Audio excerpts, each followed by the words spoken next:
We held him out on yesterday's practice. Just he got mental reps and followed around the huddle and everything. Expect him to be out there tonight and go as full speed as he possibly can. Does he have to be a certain percentage? And you put him out there if he's not 100%. How do you approach that for Saturday? That's more of a coach rule question than my question. But we're never going to put it's the kid's health first before we put him out there.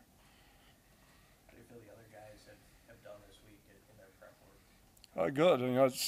It's an opportunity. We try to iron sharpen iron mentality all the time. Through competition. So, they're preparing like they're going to be the starters, both of them, and they've had a good week so far. With Heinrich, he got in there a little bit on Saturday, but what has sort of stood out to you about his mentality and just how he approaches things with working with him these last 8 months? He's very much a football guy. I don't know if he comes across like that all the time, but he's a very smart kid, works at it, diligent in his work. He's grinded since the spring of just improving his craft at that position, and it was good that it was bad that Jeff got a little banged up, but it was good that he got to get out there and get some reps. I think that'll help him. Before Jeff's injury, when did you get the sense of what was going on with him during the Colorado game? It's easy to say, well, just catch the snaps, but I think it goes back to what we talked about last week. Like, I've got to continue to do a better job coaching him. We have to catch the snaps, and what I mean by that is like we have to work during the week with more crowd noise. Like I've got to do a better job of making sure that we're utilizing certain snap counts, with the motions and stuff that we use. I've got to be smart with the play types with the motions and stuff that we're using, especially down in the student section when it got really loud. I think, all that kind of comes into play. So I think, it was just one of those days where there was all kinds of factors of why the ball wasn't getting caught, from the shotgun alignment. And I think that, we'll improve on it. And I think, but it's all of us. It's not just Jeff. With Harvard, or with the situation at Chuba kind of battling something too at the same time as Jeff, does a guy like Longmill have his reps ramp up, or how do you manage that situation with a guy like Longmill? Yeah, Luke. Luke's one of our room favorites. We've adopted him, being a new kid this year, but he's done an excellent job, just from a development standpoint, from when he got here to where he is now. Like when he first got here, I would say we'd have to go find somebody else to go in the game, but I think that he's developed himself into, more than an adequate option if we needed him to go into the game and finish a game off for us. I feel like through 2 games you found a few staples with this offense you really believe in. After 2 games, I'm very frustrated, with just the ball security. It kind of just takes hold of everything that you've done. We've done some really, really, really good things offensively, especially running the football, the quarterback run game. Guys are getting better each week, but it's clouded by the turnovers. And so we've got to fight. I don't know if I'm not answering your question, but we have to fight like hell to win the turnover margin and stop doing, we're not giving ourselves a chance to win. Playing great defense, playing great special teams, playing good offense. But when you turn the ball over like that, you have no shot. What have you thought in terms of, you mentioned play calling? There were a couple of 3rd down calls late in the first half. Do you re-examine those, like allowing Jeff to kind of scramble on that one, or having him throw on 3rd and 12 with about 3 minutes left, only down 3-0? No, I don't have any second guessing about any of my calls on 3rd down. There was a couple early that, going into it, Coach and I discussed just, hey, we're backed up a little bit. Let's be smart. Let's get it completely. As Coach, you'll hear him say, like, let's get the ball and play and see if we can catch and run. So other than that, I'm good with all the calls that I had on 3rd down.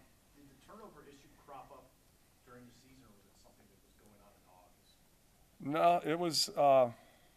It's really just popped up in the last 2 weeks to where it's been to this magnitude, and just kind of really came to a head last week. But again, it's easy to say Jeff, it was all Jeff's fault. Like there's all kinds of factors in those, why he wasn't able to catch all those balls from under center with the motions and the snap timing and the having to go on the silent count and get the motion back there. So we've really worked at it. I hate to be reactionary. That sucks when you have to come in and be reactionary, but I think that we're off to a good start of making sure we remedy that. How do you feel about your running backs right now? And Anthony didn't really play Saturday. You guys did work his way back in.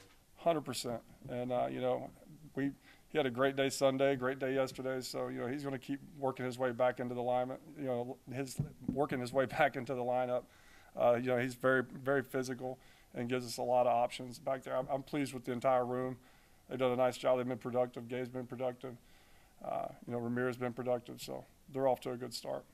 Through a couple games, it's kind of been hard for you guys to get the ball to the wide receivers. What have you sort of seen on film as you examine what teams are doing to take some of the receivers away? I think it's just a matter of, you know, last year here at Nebraska, they threw the ball to, you know, one or two guys. I think it's just guys learning how to, you know, have opportunities, learn how the responsibilities to get open.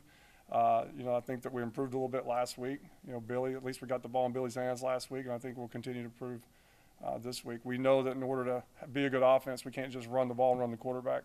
We've got to develop a passing game, and I think that, you know, we're steadfast at doing that and making sure that, you know, each week we're going to get a little bit better.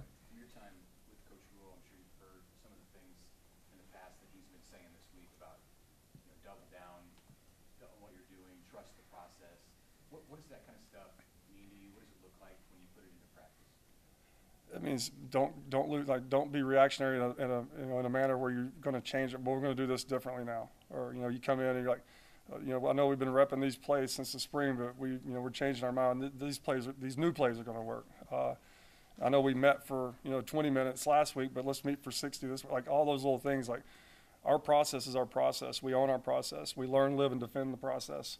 The guys that have been with Coach Roll, we're in our defend mode. Like we've been doing this since 2010, 2011, 2012, and so, you know, with moments like this, we know it's going to come early when we start the whole, you know, the experience in year number one.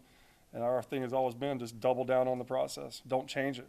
You know, if something needs to be changed, we'll change it. But, you know, our process is our process. It's been proven. So we have to double down on it and just do it better. What message do you give some of these young receivers who really have an opportunity to play?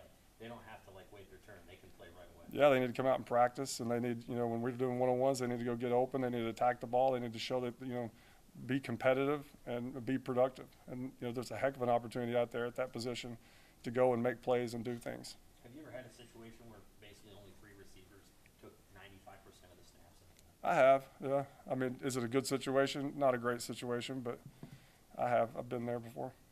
What about Northern Illinois, their defensive front? What jumps out about them and how they might challenge you guys? They have 8 returning starters. They're an older team, so, you know, they're a bunch of grown men that we're going to be playing Saturday. They've been in some fires. You know, they've played in some big stadiums, so it's not going to be anything big for them. I think that they're very disruptive. They do a lot of, you know, different movements and you know, in-line games that really cause some frustration to offensive line. So we got to be prepared to block movement and, you know, block a physical front line. What kind of challenge was it to kind of have to open things up on the road first 2 games, trying to transition this team, your offense, all of that, in quarterback? Right now, it sucks. I mean, it's terrible. I mean, you'd love to have been at home and been comfortable and, you know, playing maybe, you know, like some people do, you know, what would be seen as a smaller opponent. That would have felt better. But in the long run, 6 weeks from now, would it have been better? No. What stinks right now, you know, kind of doubling down on the process, is going to make us stronger 6 weeks from now. We needed to go through that. We played in 2 hostile environments. That environment, I was in the SEC for 2 years. Those are some crazy stadiums. Last week was insane. And, you know, the crowd noise and everything that we've had to go through the first 2 weeks offensively to force the issue of communication, you know, really ramping up the communication, you know, new ways to communicate, I think is going to pay dividends for us, you know, 6, 7 weeks from now. So what sucks right now, right, is going to be a blessing in the end. What's your assessment of the offensive line, how they've played so far? I mean, it's our most consistent crew. You know, they've given up some sacks. And like I said last week, they're not always their fault. You know, it's easy to say the quarterback got sacked, that's the offensive lineman's fault. But, you know, they come to work every day. They know and do their job. They're very dependable. They're doing a nice job in the run game. You know, it's not just quarterback runs. We're under center, handing the ball off and, you know, getting yards. So they need to continue to improve and get better, as the entire group does. But I'm very pleased with them. Anything in particular that struck you about that stadium and that atmosphere? No, you can just feel the electricity. It was an electric stadium. You know, it felt like a big game, and I'd never been there before. I watched all those games my whole life as a kid, seeing the black thing that said Colorado in the big press box. That was cool to see. But it's neat, like whenever I've never been in a program where you're on the road, and there's that many of your fans there. Like it was kind of neat. You know, it felt like a state championship game, kind of like, you know, there was so much red in the stands. Hey, Coach Rule made a comment about going to this side of the stadium, and you and him walking by some photos and seeing some guy you guys didn't know who it was and thinking he was interesting. Like, he didn't unpack the whole story, but what do you think of like just this stadium?